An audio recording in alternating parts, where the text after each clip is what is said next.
আল্লাহ রসুলের হচ্ছে কয়েক লক্ষ হাদিস মাত্র 63 বছরে। আল্লাহ রসুলের যদি 63 বছরে কয়েক লক্ষ হাদিস হয়, তাহলে আল্লাহর কালাম মাত্র 6666টা আয়াত আর নাই। আমার জানা মতে, আমি নিজের ক্ষুদ্র জ্ঞানের দ্বারা আমি এখনো পর্যন্ত কোনো কিতাবে পাইনি যে আল্লাহ পাক এই ধরনের কোথাও কোরআনুল মাজিদে বলেনি বা আল্লাহ রসুলও বলেনি যে আল্লাহ আজকে থেকে জবান বন্ধ করে দিল, আর কথা বলবেন না, বোবা হয়ে গেল, কালা হয়ে। যদি আল্লাহ সামনে সাথে বলা ঠিক নয়, আমি বোঝাবার জন্য বলছি। আল্লাহ এই ধরনের কোথাও এই ওয়াদা করে বলেনি যে আজকে থেকে আর কথা বলবো না, আমি জবান বন্ধ করে দিলাম, 8 ফুট খুলবো না। এই ধরনের কোন আয়াত আমার জানা মতে পাইনি। আল্লাহ কি এখন আর কথা বলে না? যদি বলে তো সেই কথা হলো কোথায় আছে? 6666টা শেষ হলো, তারপরে কথা বলেন কোথায় আছে? কোথায় গেলে পাবেন? এখনো তো আল্লাহ কথা বলেন না, বলেন না? আল্লাহ যদি কথা বলে তো সেই কথাগুলো কার কাছে গিয়ে পাওয়া যাবে? কোথায় আছে? সেই কিতাবটার নাম কি? যাক, এই সমস্ত তত্ত্ব জানতে হলে আরো শিক্ষালয় আছে, সেখানে গেলে আপনি জানতে পারবেন। তবে বলরামপুর মাদ্রাসা নয়, ইন্দ্রহাটা মাদ্রাসার মতন নয়। সেগুলো জানতে হলে কোন আল্লাহ প্রেমিক আল্লাহওয়ালার যেটা খানকা শরীফ বলা হচ্ছে, সে খানকা শরীফে গেলে সেগুলো আপনি জানতে পারবেন। যাই হোক, আল্লাহ এখনো কথা বলেন। কাদের সঙ্গে বলেন? সেই লোক আছে, সে লোককে আপনাকে খুঁজতে হবে, তাদের সঙ্গে আল্লাহ পাক বলেন। যাই হোক, আমি এই পাক কালাম কোরআনুল মাজিদ থেকে 3টে আয়াত তেলাওয়াত করেছি। যে কোরআনুল মাজিদে 6666টি আয়াত আছে। কোরআনুল মাজিদে 114টি সূরা।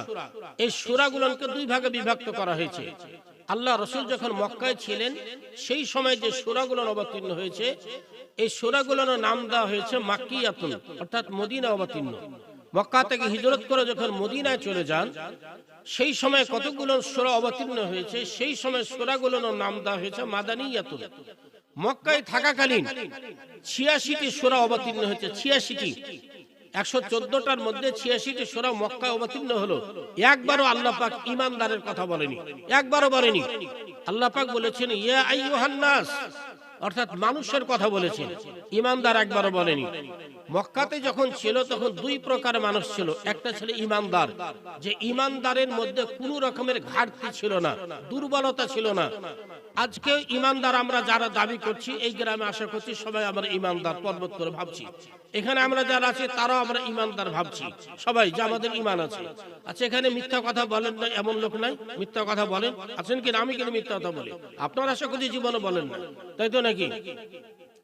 তাহলে পরে এই ঈমানদার নয়, ভেজাল ঈমান নয়, দুর্বল ঈমান নয়। যে ঈমান রাখার পরে ইমাম সাহেব জায়নামাজে বসে মিথ্যা কথা বলে, এই ঈমানদার নয়। যে ঈমানদার 5 ওয়াক্ত মাথা ঠুকে মসজিদে, বাইরে এসে ইমামের পরচর্চা করে, গীবত করে, এই ঈমানদার নয়। ঈমানের ভাগ আছে। এই জন্য আমি যে ঈমানদারের কথা বলছি, সেই ঈমানদার তখন মক্কা শরীফে ছিল। যে ঈমানদার জীবনে ভুল ক্রম মিথ্যা কথা বলেনি, যে ঈমানদারেরা কারো কখনো ক্ষতি চায়নি, যে ঈমানদার এক ভাই আরেক ভাইকে ফাঁকি দেয়নি, ঠগায়নি, যে ঈমানদার অন্য জনকে উপকার করার জন্য নিজের জীবন দিয়ে দিয়েছে, এই ধরনের ঈমানদার ছিল। ভেজাল ঈমানদার নয়, দুর্বল ঈমান নয়।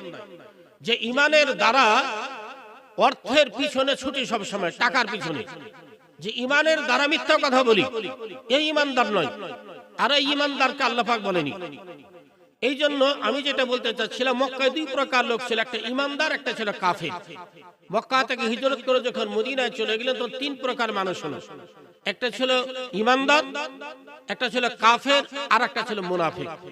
এই মুনাফিক কিন্তু ছিল নামাজ 5 ওয়াক্ত পড়তো আল্লাহ রাসূলের পিছনে, আর নামাজ পড়ে আল্লাহ রাসূলের কি করে জব্দ করা যাবে, তার ক্ষতি করা যাবে চিন্তা ভাবনা করতো। এখন আছেন এই ধরনের দাড়িওয়ালা টুপিওয়ালা নামাজি ব্যক্তি, যে নামাজ পড়ার পরে তার কি করে ক্ষতি করা যাবে। এই নামাজ পড়ে কোনো লাভ হবে না, যার পরিমাণ আপনার উপকার হবে না। যে নামাজ পড়তে বলে আল্লাহ পাক সেই নামাজ পড়ে।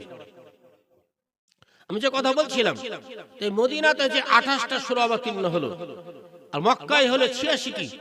এই মক্কায় 86টি সূরার মধ্যে আমি একটি সূরা, যে সূরাটার নাম হচ্ছে সূরাতে ইউনুস, 11 পারায়। এই সূরাতে ইউনুসের 62, 63 এবং 64 এই 3টে আয়াত তেলাওয়াত করেছি। সূরা ইউনূস বলতে গেলে আল্লাহ পাক পৃথিবীতে 1,24,000 নবী এবং রাসূল প্রেরণ করেছেন। একজন নবীর নাম হচ্ছে হযরতে ইউনূস আলাইহিস সালাতু সালাম। তার সম্পর্কে আল্লাহ পাক এই সূরাটা অবতীর্ণ করেছে। এই সূরাটা সমস্ত সূরাটাই মক্কা অবতীর্ণ হয়েছে, 3টা আয়াত বাদ দিয়ে। 3টা আয়াত মক্কা অবতীর্ণ হয়নি, বাকি সমস্ত আয়াতই এই সূরাটা অবতীর্ণ হয়েছে মক্কাতে। আমি যে 3টা আয়াত তিলাওয়াত করেছি, আল্লাহ পাক পৃথিবীর মানুষদেরকে আগে সাবধান করে দিয়ে বল, আল্লাহ পাক জানে যেমন একটা সময় আসবে যেই সময় দাড়ি রাখবে, টুপি রাখবে, লম্বা পাঞ্জাবি পরবে, জুব্বা পরবে, বড় বড় বক্তা হবে, বড় সুনামধন্য জ্ঞানী ব্যক্তি হবে, আর আমার যারা প্রকৃত বান্দা হবে তাদের শানে গোস্তাগি করবে, তাদের বিরুদ্ধে কথা বলবে, তাদের অপপ্রচার করবে, তাদের অপব্যাখ্যা করবে, তাদেরকে অপমান অপদস্থ করবে। এটা আল্লাহ পাক জানেন। এই জন্য আল্লাহ পাক আগেই ঘোষণা করে দিয়ে বললেন আলা। আলা মানে হচ্ছে সাবধান, সতর্ক, মারাত্মক, ডেঞ্জার, বিপদ, খাতরা, একাধিক ক্ষেত্রে ব্যবহার করা হয় এই আলা।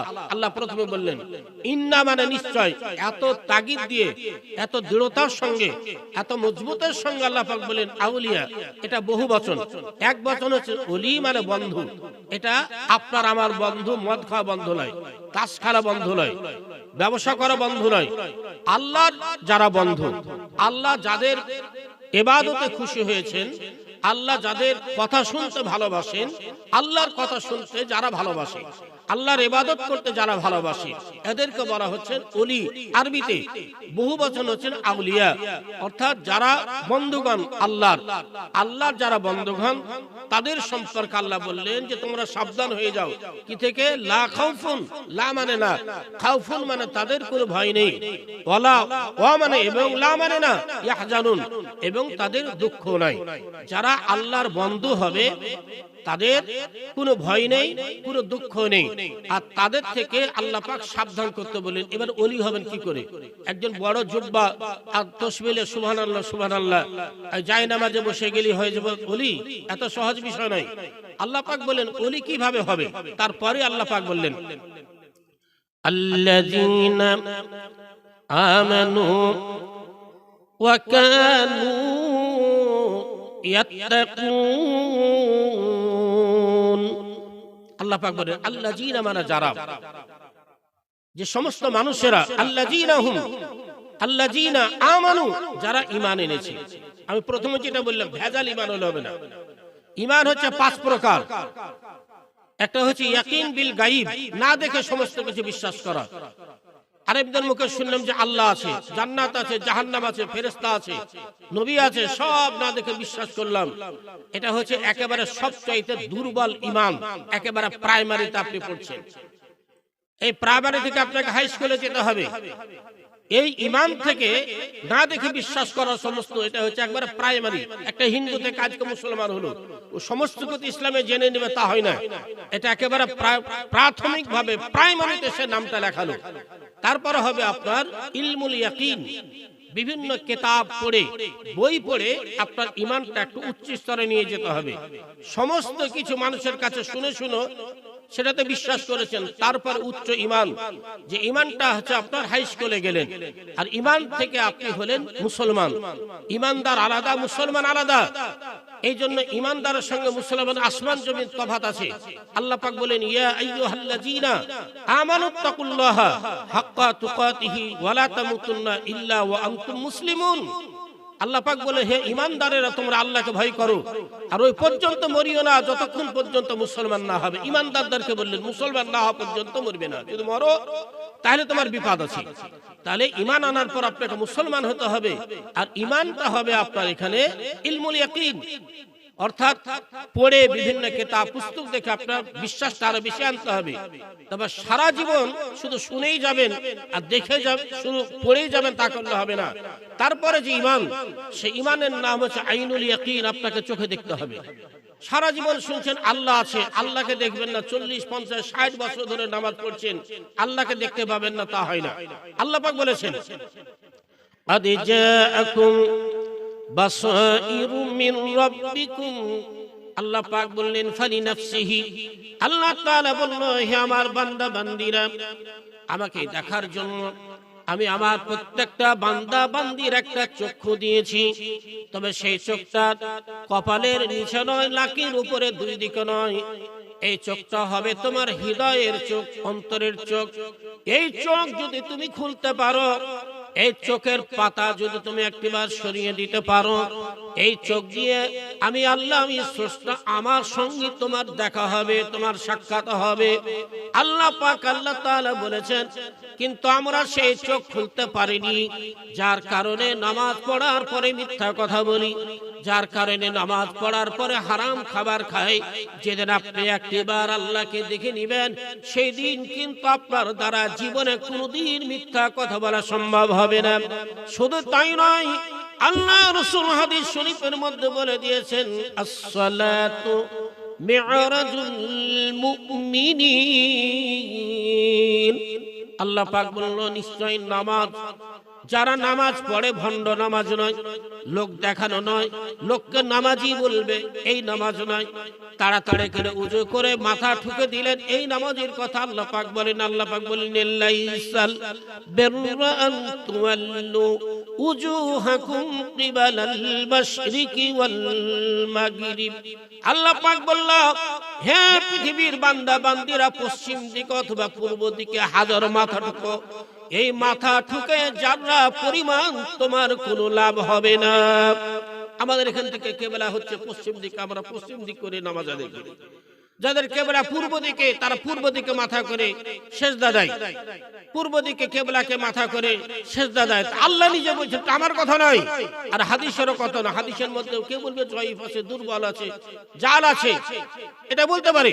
এই জন্য আমি সরাসরি কোরআনুল মাজিদ থেকে বলছি, আল্লাহ নিজে বলছেন, লাইসাল বিররা আন তুওয়াল্লু উজুহাকুম কিবালাল মাশরিকি ওয়াল মাগরিব। আল্লাহ তাআলা বলল, হে আমার বান্দা বান্দিরা, পশ্চিম দিকে অথবা পূর্ব দিকে হাজার মাথা ঠুকো, সেজদা দাও।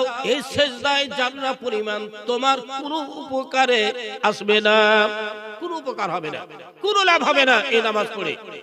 তবে নামাজ আল্লাহ পাক পড়তে বলেছেন, তার আগে কতগুলো ফর্মুলা দিয়ে দিয়েছেন, কতগুলো শর্ত জুড়ে দিয়েছেন।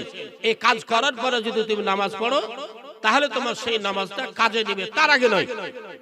ওই কাজগুলো করার পর আপনাকে নামাজটা পড়তে হবে, তাহলে সেই নামাজে আপনার উপকার হবে। আল্লাহ রাসূল বললেন, as-salatu mi'rajul mu'minin। আল্লাহ রাসূল বললেন, নামাজে যারা নামাজি, প্রকৃত নামাজি ব্যক্তি, তাদের সঙ্গে আল্লাহর সাক্ষাৎ হবে, আল্লাহর দিদার হবে। আচ্ছা, এখানে যারা আমরা নামাজ পড়ি, আমি অবশ্য পড়ি, আমি নিজের কথা বলছি, আমি এখনো আল্লাহ দেখা পাইনি। আপনারা পেয়েছেন? তো আল্লাহ রাসূল মিথ্যা কথা বলেছেন? আল্লাহ রাসূল বলল যে নামাজে আল্লাহর সঙ্গে দেখা হবে। যদি দেখা না হয়, তাহলে জেনে নিতে হবে আমার নামাজটা প্রকৃত নামাজ হয়নি, যার কারণে দেখা সম্ভব হয়নি। আর যদি আল্লাহকে না দেখা যায়, তাহলে জেনে নিতে হবে আল্লাহ রাসূল মিথ্যা কথা বলেছেন। আল্লাহ রাসূল মিথ্যা কথা বলেছেন, এটা যদি কেউ ভাবেন, তাহলে তার ঈমান থাকবে না। কাজে আল্লাহকে দেখা যায়, কিন্তু সেইভাবে আপনাকে নামাজটা আদায় করতে হবে। যে কথা বলছিলাম, ওলি কে হবে? এই যে ঈমান, ঈমান সর্বোচ্চ ঈমান আপনার লাগবে, সর্বোচ্চ। দুর্বল ঈমান নিয়ে কাজ হবে না। আল্লাহ পাক বলেন, আল্লাযীনা আমানু ওয়া কানু ইয়াত্তাকুন। আল্লাহ পাক বললেন, ওলি হবে তারা যারা ঈমান এনেছেন, ঈমান আনার পরে যারা তাকওয়া অবলম্বন করেছে, পরিষ্কারতা অবলম্বন করেছে। পরিষ্কার কাকে বলে, তাকওয়া কাকে বলে, ছোট্ট একটা দৃষ্টান্ত দিলে আপনাদের বুঝতে সুবিধা হবে। কোন এক ব্যক্তি, ধরুন আমাদের বহরমপুরে, কান্ধি থেকে একজন বহরমপুরে খেজুর কিনতে এসেছেন, 1 কেজি খেজুর কিনেছেন। 1 কেজি খেজুর কেনার পরে একটা খেজুর নিচে পড়ে গেছে। তো যিনি ক্রয় করছেন, উনি ভাবছেন আমার এই খেজুর, আর যিনি বিক্রয় করছেন তিনি ভাবছেন যে না, যিনি ক্রয় করছেন তারই খেজুর। খেজুরটা নিয়ে চলে গেছেন উনি যাওয়ার পরে নামাজ পড়ছেন। যেখানে নামাজ পড়েন, তো ওর নামাজ কিন্তু কাউকেও দেখাতে চায় না, মানুষকে দেখাতে চায় না। ওর নামাজটা ছিল যে আমার নামাজ একমাত্র আল্লাহ দেখবে, মানুষকে আমি দেখে নামাজ পড়তে চাই না, মানুষ আমাকে নামাজ বলবে, এই নামাজ আমি পড়তে রাজি নই। এই ব্যক্তি বলল যে আমার নামাজটা হবে আমার স্রষ্টার জন্য, আমার আল্লাহর জন্য, আমার খোদার জন্য। আল্লাহ ছাড়া আমি কাউকে আবার নামাজের কথা জানাতে চাই না। এই জন্য গভীর ভাবে নিরিবিলি নির্জনে পাহাড়ের পাদদেশে গর্তের মধ্যে নামাজ পড়ছে।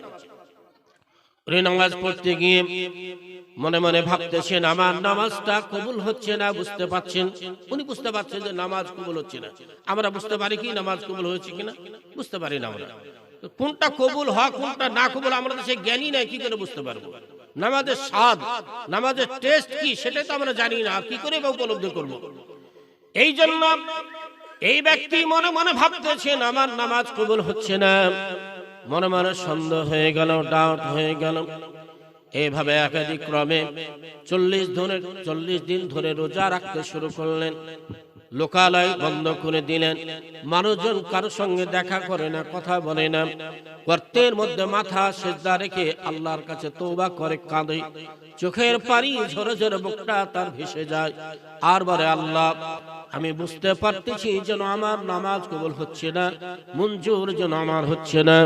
নামাজে যেভাবে আমি স্বাদ পাই, টেস্ট পাই, আপনার দেখা পাচ্ছি না, আপনার দর্শন আমার হচ্ছে না, আপনার দিদার আমার হচ্ছে না। আল্লাহ, কেন, কি কারণ আমার অপরাধ, অন্যায়টা আপনি একবার আমাকে জানান, আমি জানতে চাই।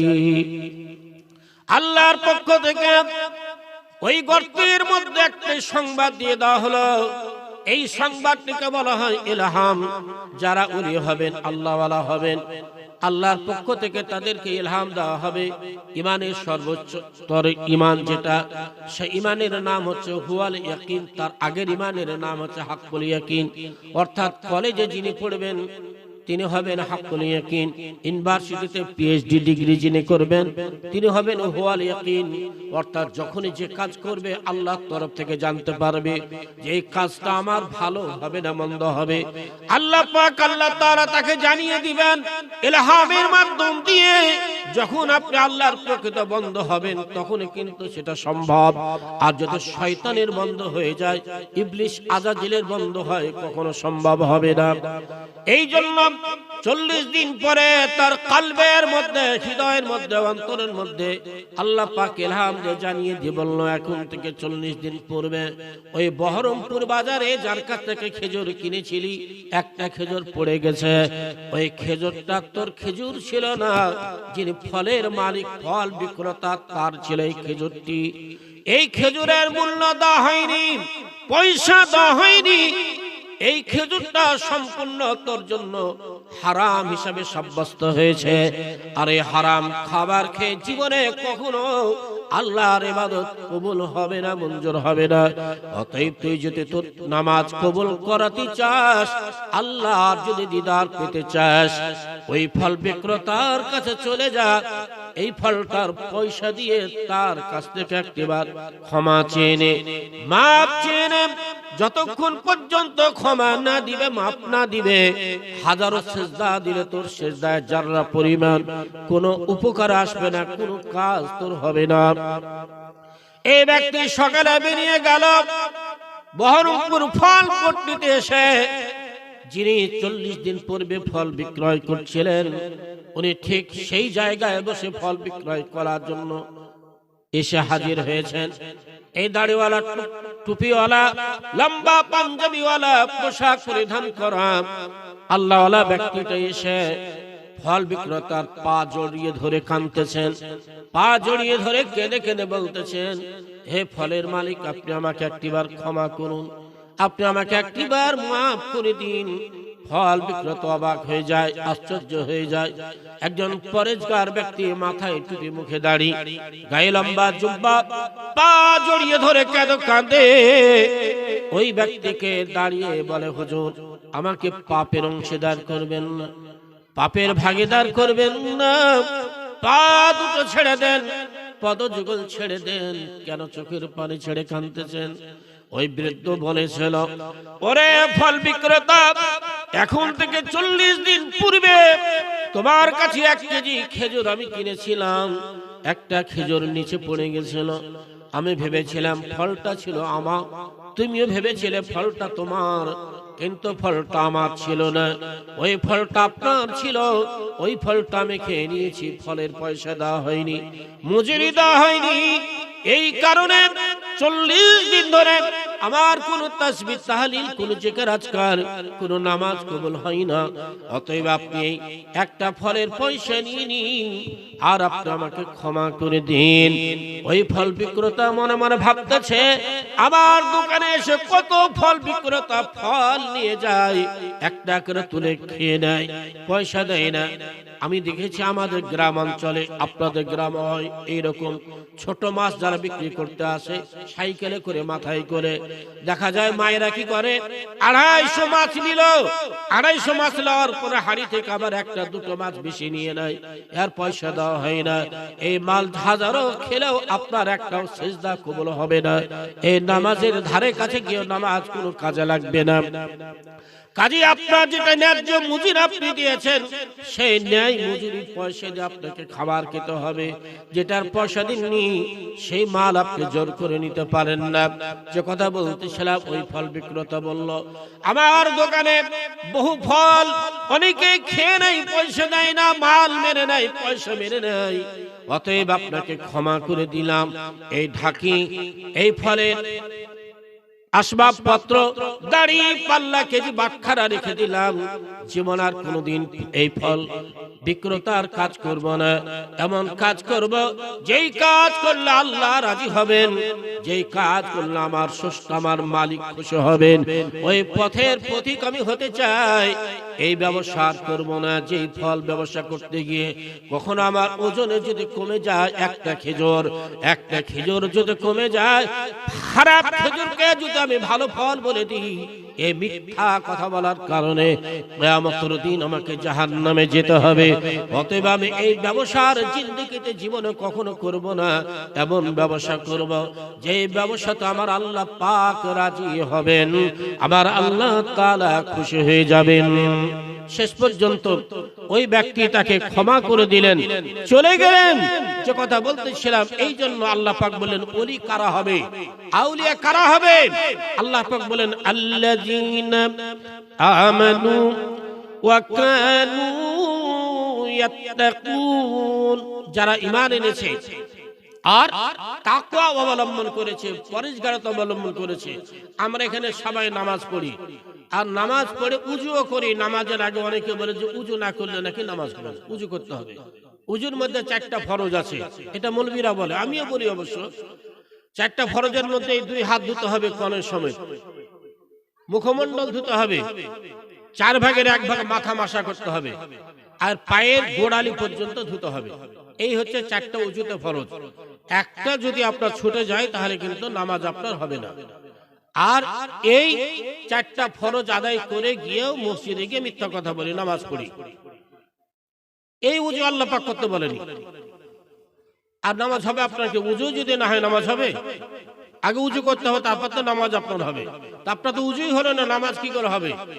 উজুর নিয়মটা হচ্ছে 2 হাত যখন ধুবেন, নিয়মটা হচ্ছে যে 2 হাত আমি ধুয়ে নিলাম, জীবনের জিন্দেগিতে কোনোদিন এই হাত অবৈধ জিনিস আর স্পর্শ করবে না, হারাম জিনিস আর ছুবে না। এই হচ্ছে উজু করার নিয়ম, হাত ধোয়ার।